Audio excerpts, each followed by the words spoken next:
നമ്മുടെ മക്കളെ നമ്മൾ ശ്രദ്ധിക്കാറുണ്ടോ? ഇത് പറയാനൊരു കാരണമുണ്ട്. എന്താന്ന് പറയാം. ഞാൻ പഠിപ്പിക്കുന്ന ഒരു കുട്ടി എല്ലാ ദിവസവും മദ്രസയിൽ വരുന്നത് പോലെയല്ല വരുന്നത്. അന്ന് വരുമ്പോൾ എന്തോ ഒരു പ്രയാസത്തിലാണ് വരുന്നത്. ആ കുട്ടിക്ക് എന്തോ ഒരു ബുദ്ധിമുട്ടുള്ളത് പോലെ എനിക്ക് തോന്നി. അങ്ങനെ ഞാൻ കുട്ടീനോട് ചോദിച്ചു, എന്താണ് പ്രശ്നമെന്ന് ചോദിച്ചു. അപ്പോൾ കുട്ടി എന്നോടൊന്നും പറഞ്ഞില്ല. അങ്ങനെ ഞാൻ വീണ്ടും ചോദിച്ചു, എന്താണ് പ്രോബ്ലം?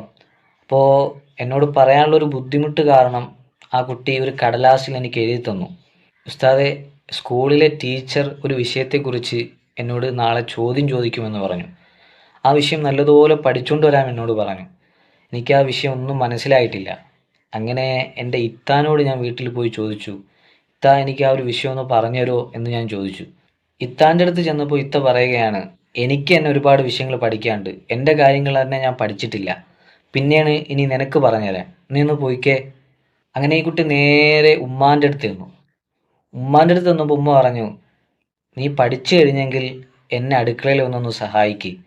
നിങ്ങൾ പഠിക്കണതാ ഇല്ല എങ്കിൽ എൻ്റെ അടുക്കളയിൽ വന്നെങ്കിലും എന്നെ ഒന്ന് സഹായിച്ചൂടെ എന്ന് ഈ ഉമ്മായും പറഞ്ഞു. ഈ കുട്ടിക്ക് സങ്കടം സഹിക്കാൻ പറ്റിയില്ല. അങ്ങനെ ഒറ്റയ്ക്ക് ഒരു സ്ഥലത്ത് പോയിരുന്നിട്ട് ഒരുപാട് കരഞ്ഞു. ഞാൻ ഇവിടെ പറയാനുള്ള കാരണം, നമ്മുടെ മക്കളുടെ മനസ്സിലുള്ളത് അവർ എന്താണ് പ്രതീക്ഷിക്കുന്നത് എന്നുള്ള കാര്യം നമ്മൾ മനസ്സിലാക്കണം. മനസ്സിലാക്കുകയെങ്കിലും വേണം. കാരണം പിന്നീട് അവരുടെ ജീവിതത്തിൽ എന്തെങ്കിലും പ്രയാസങ്ങളൊക്കെ ഉണ്ടാകുമ്പോൾ എൻ്റെ വീട്ടുകാരോട് പറഞ്ഞാൽ എനിക്ക് പരിഹാരം കിട്ടില്ല എന്ന് വിചാരിച്ചവരൊന്നും നമ്മളോട് പറയില്ല.